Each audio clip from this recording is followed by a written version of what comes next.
Part 1. You'll hear a conversation between two students in the dining hall of the college. First, you have some time to read questions 1 to 4.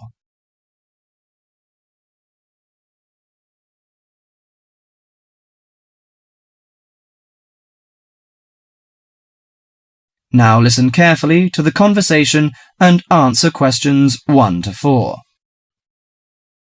Hi Max, how are you? Hi Melanie, I'm fine. In fact, I'm preparing the coming holidays and I want to have a car tour with my friends. That sounds lovely. How is your preparation? Well, I haven't begun yet because I'm not quite sure how to rent a car and what the expense is like and something like this. Ha! You've run into the right person. I did the same last holiday and I can recommend it to you. I went to Avis Rent-A-Car Company, which is at 14A Dover Road, Oxford. Let me write it down. Is it DOVER? Yes, and the telephone number is 634-0963. But if you book for the first time, dial another number with extension. That is 634-0853, extension 54. Okay, thank you very much. I'll have a try.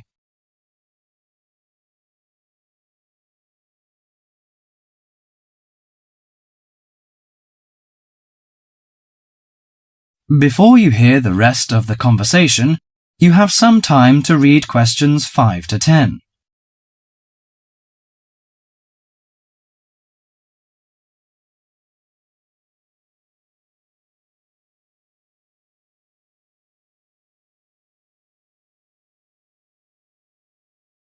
Now listen to the conversation between Max and the assistant and answer questions 5 to 10.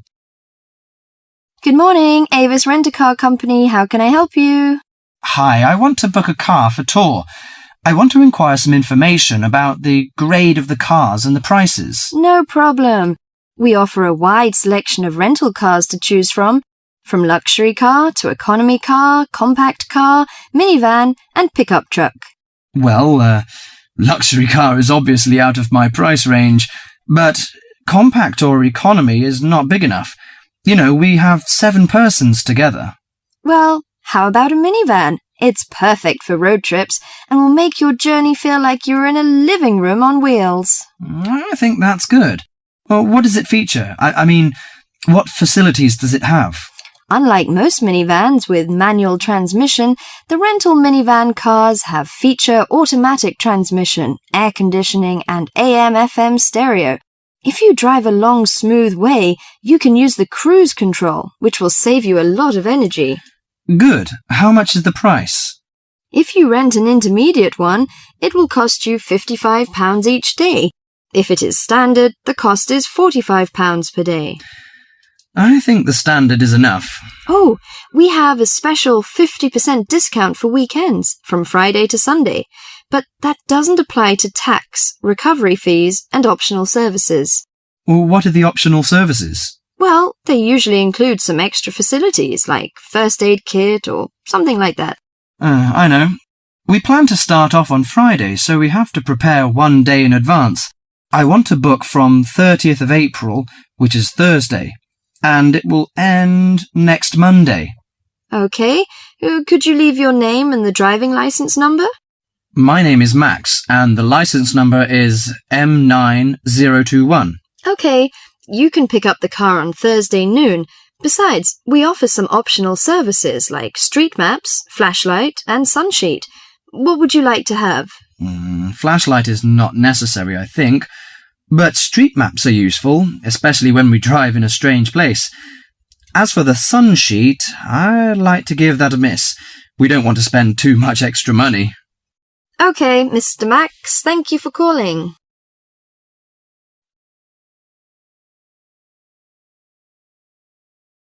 That is the end of part 1. You now have half a minute to check your answers.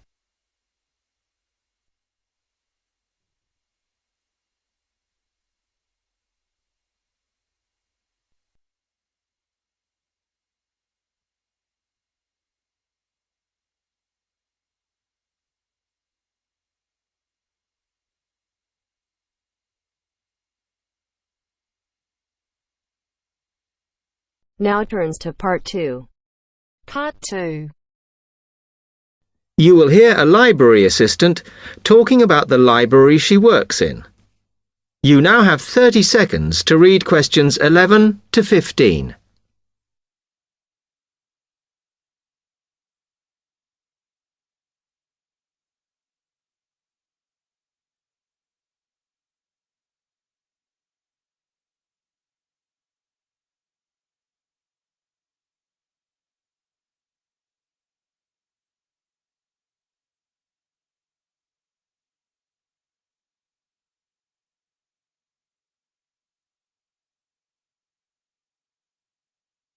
Hi, can I help you? Yes.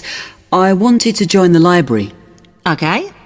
First of all, let me show you round the library and explain a few things for you. Okay, now we're here at the main entrance. You can see the reception, which is where you bring back and take out books. And also, we can order books and answer your questions there.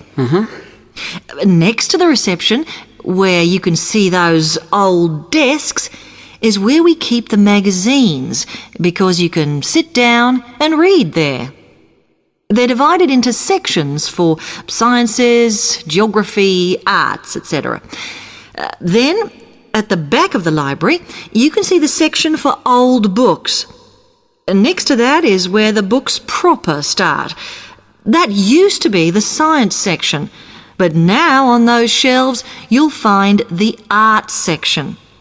We had a big reorganisation in the summer, which I think has made it clearer. The numbering is standard, so you should be able to find what you want quite easily. However, if you can't find something, it probably means it's been borrowed. Okay, then in the corner next to the reference section is where we thought it was quietest and away from the phones and printers and things, so we've put the study desks there. They all have computer access if you need it for your laptop. We do ask that you don't just read magazines there, though. Okay, then there's the reference section, where you can look up the files. Then, as we come back to the main entrance, is the next section, where we used to have the languages. It got very busy and noisy, so when we moved everything round, we decided to put the law books here. Also, because it's a smaller section, it fits quite well here. Okay then, we're back at the main entrance. Over there, by reception, there's a door that goes to the extension, and we have further sections, such as languages and study desks through there, so you could have a look round when we've finished. Then, just between reception and the door here, is where we decided to put the computers, but the computer magazines are in the magazine section, as we found too many went missing here. Okay, is that everything? You now have 30 seconds to read questions 16 to 20.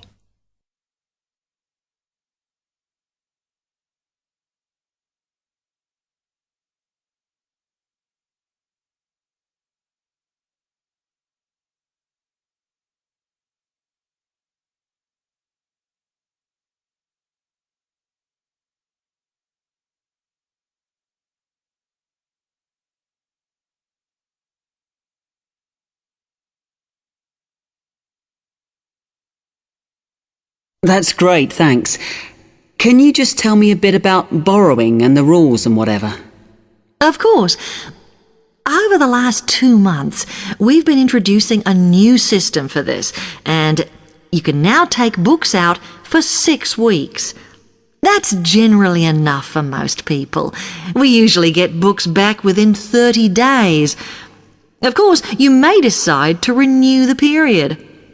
You used to have to come in to get the book stamped because we don't like doing it over the phone, as there's no record of it. But now you can do all that via email.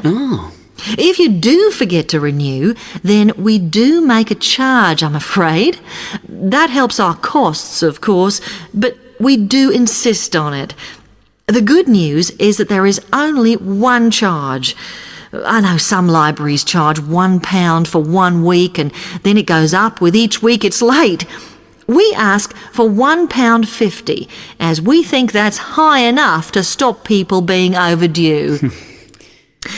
The other thing you may want to know is what you do about books that are not on the shelves. We do have a system for reserving them. All you have to do is fill in a yellow form behind those blue ones on the desk and give it to someone at reception. We'll let you know when it comes in. Also, sometimes you will need a journal article that we don't have but can get from other libraries. So we offer an ordering service if you need it. Now, if you'd like to fill in this form here.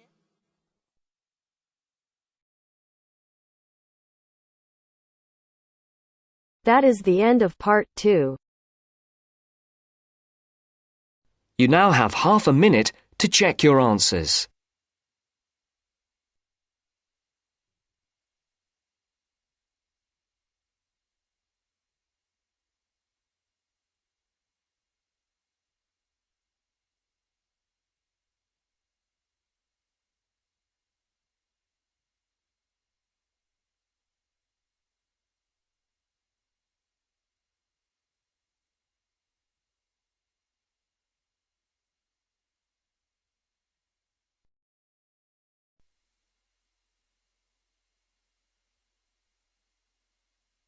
Now turns to part 3.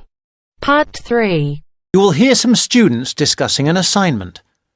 Listen carefully and answer questions 21 to 24.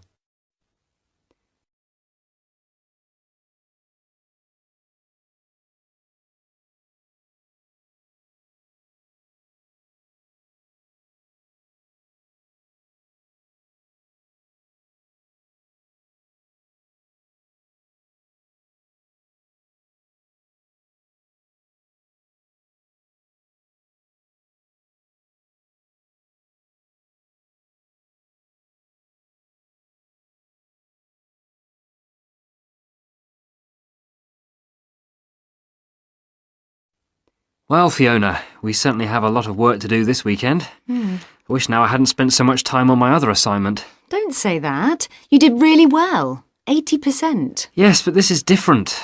It's not hard, really. It's just all a bit of a rush. We had loads of time to get the other one right, but this one is all a bit pressured. That's what makes me anxious, despite the preparation we've done. You shouldn't worry. What could go wrong? Look, let's look through what we can do to make sure it's okay. Well, the main difficulty that's bothering me is about defining the terms of reference. It's supposed to be about approaches to social welfare, right?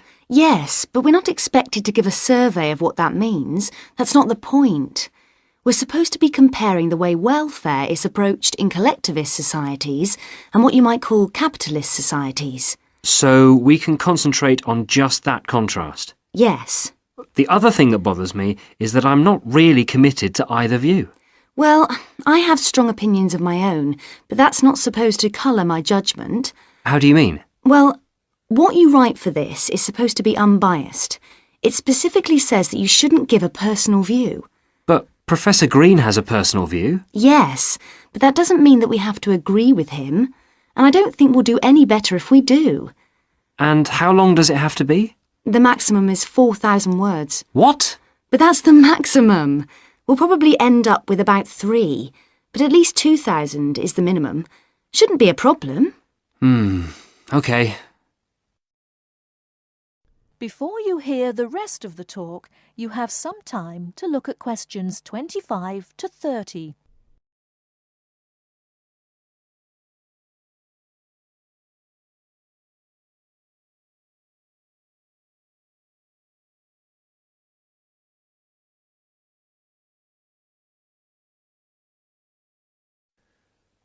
Now answer questions 25 to 30.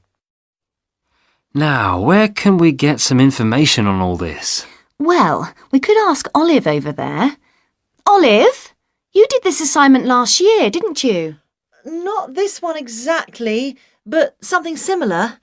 The most important thing is to get Professor Green's lectures on the welfare state. Is he good? Oh, very good.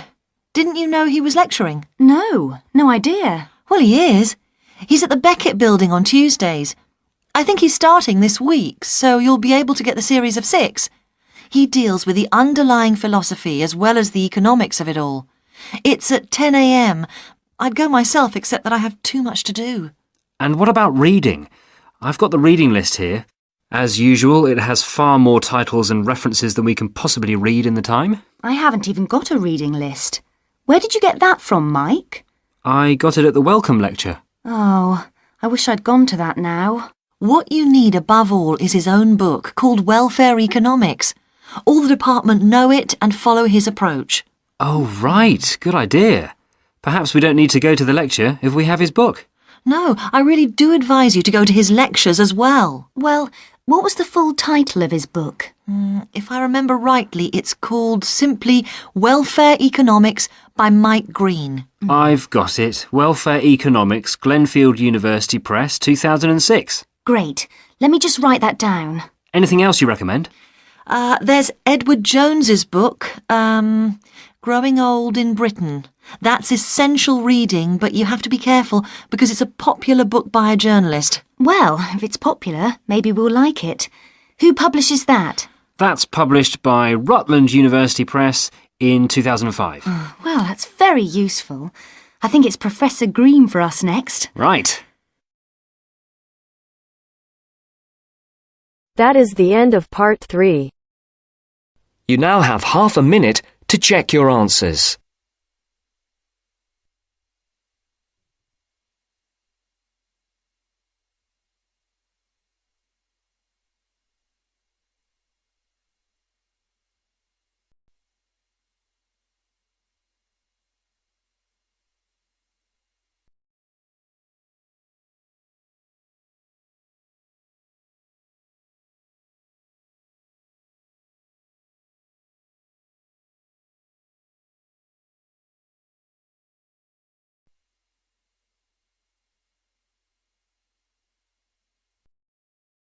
Now turns to part 4.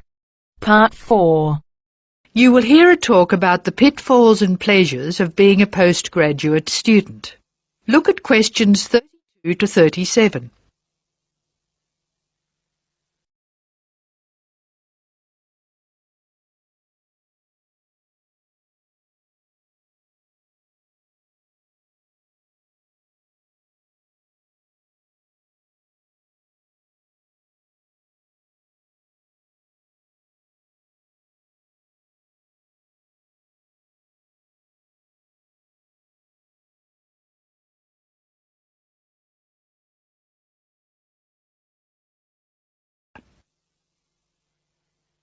Postgraduates are about as easy to define as catching steam in a bucket. Courses can be vocational, for training, as research, as a preparation for research, or a combination of these. Also, you can choose between full-time and part-time. Increasingly, the approach to postgraduate study is becoming modular. The vast majority of postgraduates are doing short, taught courses, many of which provide specific vocational training. Indeed, there has been a 400% increase in postgraduate numbers in Britain over the past 20 years. Current figures stand at just under 400,000. People undertake postgraduate study for many reasons.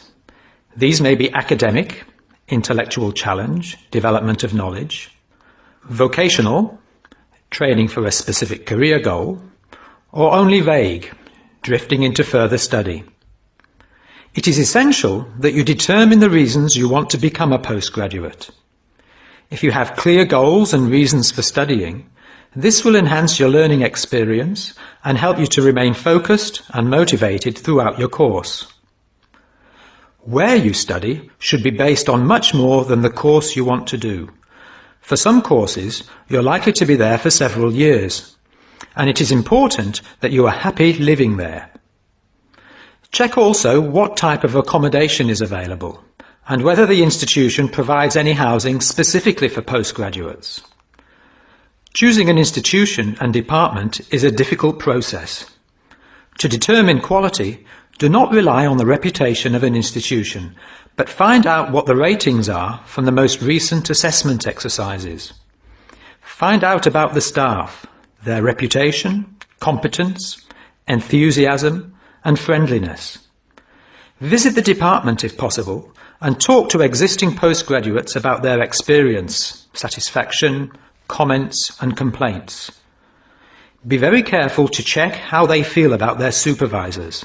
Also, check what facilities are available, both at an institutional level, for example libraries, laboratory and computing facilities, and in the department, for example study room, desk, photocopying, secretarial support, etc. Everyone will have their own priorities here. I am always anxious to check the computer support available and regard it as slightly more important than library access. Your working environment and the support available to you plays an essential part in making your work as a postgraduate a positive experience. Life as a postgraduate can be very different to your other experiences of education. Things that can distinguish your experience are the level of study, independence of working, intensity of the course, the demands on your time, and often the fact that you're older than the majority of students. These factors can contribute to making you feel isolated. However, there are several ways you can make sure that this is either short-lived or does not happen at all. Many student unions have postgraduate societies that organise social events and may also provide representation for postgraduates to both the student union and the institution. Departments can also help to create a sense of identity and community, and often have discussion groups available. Don't be afraid to talk to staff about any difficulties you might be having. Of course, universities provide counselling services, but we have found that the best advice comes from talking to other postgraduates who may have faced similar difficulties. Look at questions 38 to 40.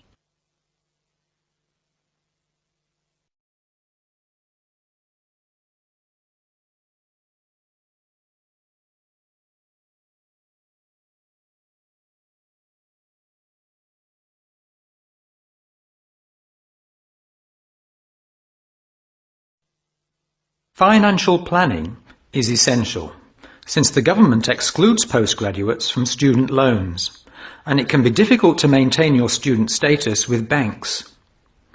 This has implications for free banking and overdraft facilities. Do not underestimate your living costs, including food, accommodation and travel. And be careful not to budget for everything except a social life. Funding a course is one of the most challenging things people face when considering postgraduate study.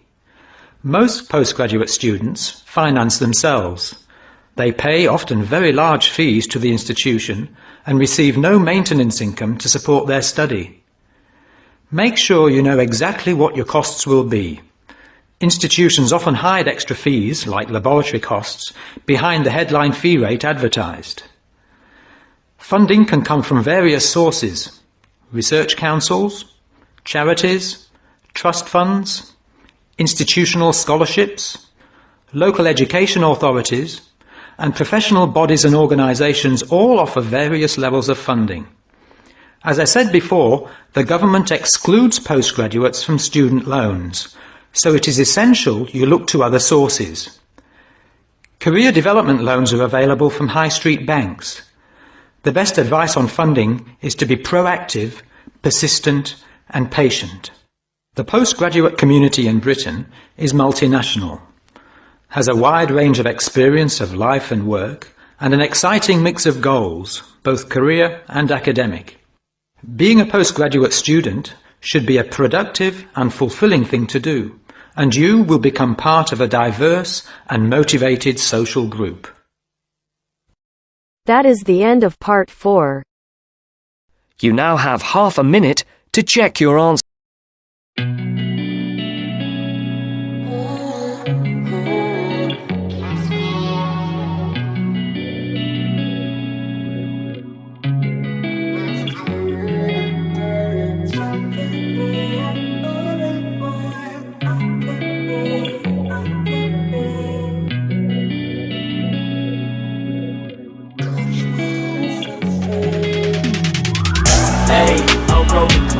a bean in the drop.